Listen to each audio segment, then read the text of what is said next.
है और मेरे से कोई पूछेगा कि किसकी गलती है तो मैं ये नहीं देखूंगा कि हमारे बेटा है तो मैं इनको सही बोल दूं और रोड के आदमी को मैं गलत बोल दूं। जो गलती है सो गलती है सर, वो चाहे हम हो चाहे कोई भी। वो टोंट मारे हैं कि 18 से 25 वाले लड़के जो हैं वो लफुए हैं, वही पवन सिंह के पीछे हैं। तो मैं आपको बता दूं आपके चैनल के जरिए, अरे सुना ये बड़की माई, सुना ये बड़का भाई, काकी चाची दादी बात रखी हाइया, आइल करा काट तो हर पवनवा मांगेला घूमी घूमी आशीर्वाद। पवन सिंह अपने जीवन में जितना फोक संगीत किया है, फोक सॉन्ग गाया है, उससे कहीं ज़्यादा मैं भक्ति सॉन्ग गाया हूँ। हमरे खातिर तोहरा के दुनिया में भेजले बाणे भगवान, बड़ी फुर्सत से आप सबके बना ले बड़े। समय आने पे लोग यहाँ पे आता है और इसके बाद फिर कोई दिखता नहीं है। तो मेरा यहाँ से चुनाव लड़ने का यही उद्देश्य है, सिर्फ और सिर्फ विकास। विकास की बात बाकी पार्टियां भी करती हैं। आपको क्या लगता है क्यों जनता आपको वोट दे, आपको चुने? हम तो इस फील्ड के नए खिलाड़ी हैं ना सर, हमको मौका मिलेगा और हम कोई कसर छोड़ेंगे तब ना बातें होंगी। अभी हम आए हैं, एक माँ ने अपने बेटे को भेजा है ये बोल के कि मैं आज से अपना बेटा काराकाट को सौंप दी, और मैं आज भी अपने बेटे को मारती हूँ गलती करता है तो। काराकाट की जनता को भी मैं हक देती हूँ कि अगर पवन कभी गलती करे तो उसका कान पकड़ के आप समझा सकते हैं, डांट सकते हैं, मार भी सकते हैं। ये सही है, ये गलत है, ये गलत काम नहीं करना है, ये सही काम करना है। आपके बारे में शुरू में चर्चा चल रही थी कि आप बीजेपी से किसी और सीट से चुनाव लड़ सकते हैं, वो बात क्यों टूटी? क्या आप काराकाट सीट उस समय भी मांग रहे थे? देखिए, पार्टी का सेवा मैंने 12-14 साल किया और 2019 में भी मुझे कार्यालय में बिठा के आश्वासन मिला कि पवन जी आपको हावड़ा से चुनाव लड़ना है। मैंने बोला ठीक है, जैसा आप लोगों का आदेश। बट उस वक्त क्या हुआ क्या नहीं, मुझे तो जब बोला गया तो मैं चला आया अपने पटना एक मित्र के यहाँ, ये सोचा कि जैसे टीवी पर न्यूज़ देखूंगा तो माँ का पैर छू के निकलूँगा मैं। बट क्या हुआ क्या नहीं, वो नाम चेंज हो गया।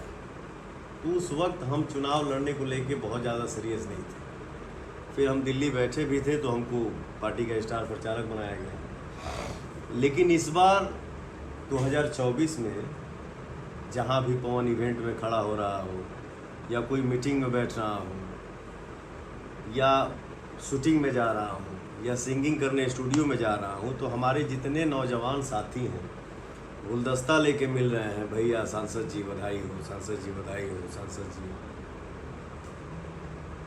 तो फिर हमारी माँ से भी बात हुई, माँ ने भी पूछा ये बार चुनाव लड़त है ना? हम कहे ठीक है माई, जब इतना कॉन्फिडेंस में हमारी माँ ही बोले कि चुनाव लड़ना है ना, हम कहे ठीक है। तो सब इधर उधर बाएं दाएं होने के बाद मैं अपने दोस्तों से के साथ बैठा और पूछा कि हमको शाहाबाद में कहाँ से चुनाव लड़ना चाहिए। तो मैं भी डिसाइड किया कि मैं अब चुनाव लड़ूंगा तो अपने मिट्टी से ही लड़ूंगा, अपने समाज में ही रहूँगा। तो हमको बताया गया कि भाई आपको काराकाट से चुनाव लड़ना चाहिए। मैंने बोला क्यों? तो हमारे भाइयों ने बोला कि भाई काराकाट ही एक ऐसा लोकसभा क्षेत्र है जहाँ कोई विकास का काम हुआ ही नहीं है। मैंने भी फाइनल किया कि चलिए ये डन करिए, मैं काराकाट से। ये आरोप आप लगा रहे हैं, आप समझ रहे हैं यहाँ 15 साल से आप जिस पार्टी में थे या जिस पार्टी के सहयोगी थे वही सांसद यहाँ पे थे, उसके बाद भी आप कह रहे हैं कि विकास नहीं हुआ। 2 बार जेडीयू के सांसद, मुझे बताओ, एक बार उपेंद्र कुशवाहा, ये एनडीए के सहयोगी हैं, आप कह रहे हैं कि आप बीजेपी से जुड़े हुए रहे, तो आप ही के साझेदार सब रहे हैं, आप उन पर कह रहे हैं कि विकास का काम नहीं हुआ काराकाट। मैं अभी भी बोल रहा हूँ, हमारा देश जो है इतना विकास किया है, विकास हो भी रहा है और विकास होगा भी। मेरे जीवन का थॉट ये है सर ना, कि अगर हमार लड़कों गलती करेंगे और एक रोड पे चलता हुआ व्यक्ति सही है और मेरे से कोई पूछेगा कि किसकी गलती है, तो मैं ये नहीं देखूंगा कि हमारे बेटा है तो मैं इनको सही बोल दूं और रोड के आदमी को मैं गलत बोल दूं। जो गलती है सो गलती है सर, वो चाहे हम हो चाहे कोई भी। आप अपने लिए सपोर्ट कहाँ से देखते हैं? ये जो यूथ होते हैं वो हैं, महिलाएं हैं या बाकी लोग हैं? एक रोज़गार का भी बड़ा मुद्दा बिहार में विपक्ष बना रहा है, आप अपने लिए सपोर्ट कहाँ से देखते हैं? मुझे हर जगह से सपोर्ट है सर, और जनता से बड़ा सपोर्ट क्या हो सकता है। पवन सिंह अपने जीवन में जितना फोक संगीत किया है, फोक सॉन्ग गाया है, उससे कहीं ज़्यादा मैं भक्ति सॉन्ग गाया हूँ, जैसे नवरात्रि का सॉन्ग हो गया। अगर आपसे कहा जाए कि आप कैसे अपने सॉन्ग्स के माध्यम से अपील करेंगे जनता से, तो कोई एक गाना ऐसा सुनाइए। हम एक गाना गाए भी हैं इसी 15 दिन पहले, जो गाने का भाव है, अरे सुना ये बड़की माई, सुना ये बड़का भाई, काकी चाची दादी बात रखी हाइया, आइल करा काट तो हर पवनवा मांगेला घूमी घूमी आशीर्वाद। क्या उम्मीद करते हैं चुनाव से? हम देख रहे हैं कि कुछ जगहों पर वोटिंग कम हुई, पीछे जो चुनाव हुए हैं 2 फेज के, किस बात का असर आप देखते हैं? क्या गर्मी का मौसम है या वोटरों में एक तरह की अपैथी है, जिसको कहें कि वोटर बहुत ज़्यादा इच्छा नहीं रख रहे हैं? इस बार इस कड़क धूप में सर, तपती धूप में पवन मार्केट में निकल रहा है, बाज़ार में खड़ा हो रहा है, गांव में खड़ा हो रहा है, तो जिस तरीके से हमारे माता बहन, हमारे भाई, नौजवान साथी, चाचा लोग जिस तरीके से आशीर्वाद मिल रहा है, तो जो आपने बोला कि वोटिंग की संख्या थोड़ा सा नीचे जा रहा है, लेकिन मुझे पूरा भरोसा है कि पवन खातिर हमारी यंग जनरेशन, भाई, चाचा, माता बहन सभी निकली, क्योंकि पवन के ऊपर आशीर्वाद बरस रहा है। आपके जो यंग सपोर्टर्स हैं उनको लेकर के भी एक टिप्पणी आई थी, क्या कहेंगे?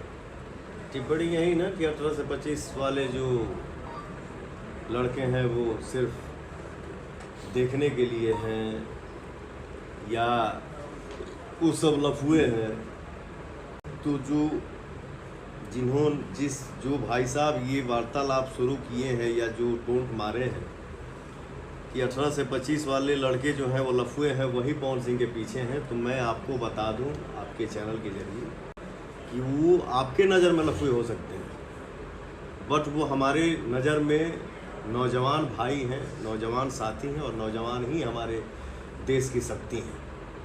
आखिरी सवाल है, उपेंद्र कुशवाहा हैं एनडीए के कैंडिडेट, राजा राम सिंह है महागठबंधन से, कई लोग आपको मान रहे हैं कि आप जो है डैमेजिंग फैक्टर हो सकते हैं कुछ लोगों के लिए, आपको कहीं और होना था, आप इंडिपेंडेंट लड़ रहे हैं। जिस तरीके से जिस लड़के के ऊपर, जो लड़का, देखिए, एक तो मैं वो कलाकार हूँ जो अपने ऑडियंस के दिमाग में नहीं दिल में बसता हूँ, और जिस सिंगर का सॉन्ग, जिस सिंगर का गाना, जिस गायक का गाना 20 से 22-25 साल से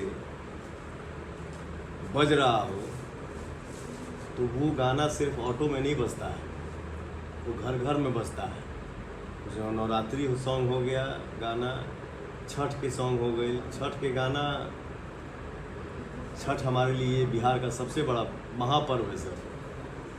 तो हमारी माताएं बहनें जो हैं, हमारे यंग जनरेशन के जो हमारे भाई हैं, जो हमारे चाचा हैं, जो हमारे बाबा हैं, पवन सिंह अपने सिंगिंग लाइफ में और ऐसा ऐसा सॉन्ग आया है जो मैं हर किसी के दिल में हूँ। कोई ऐसा गाना एक सुना दिया आपने?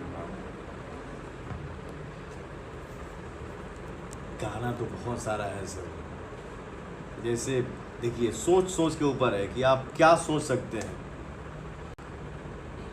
हमरे खातिर तोहरा के दुनिया में भेजले बाणे भगवान बड़ी फुर्सत से आप सबके बना ले बड़े। चलिए शुक्रिया। तो देखिए पवन, तो दोस्तों आप लोग का इंटरव्यू कैसा लगा, अच्छा लगा तो लाइक करिएगा, चैनल पर नए हो तो सब्सक्राइब करिएगा। और हाँ, अपडेट बताता हूँ, आज फिर नबीनगर में पवन भैया जा रहे हैं। कल थोड़ी सी चोट लग गई थी, उनके हाथ में खरोच आ गया था और थोड़ा सा तबीयत डाउन हो गया था, इसीलिए वो लौट गए थे। लेकिन जहाँ जहाँ कल छूट गया है आज वहाँ जाएंगे। अभी फिलहाल पवन भैया गए हैं जिम करने। तो मिलते हैं नबीनगर में, फिलहाल इतना ही। Love you all, bye bye. Comment करके बताइएगा इंटरव्यू कैसा लगा।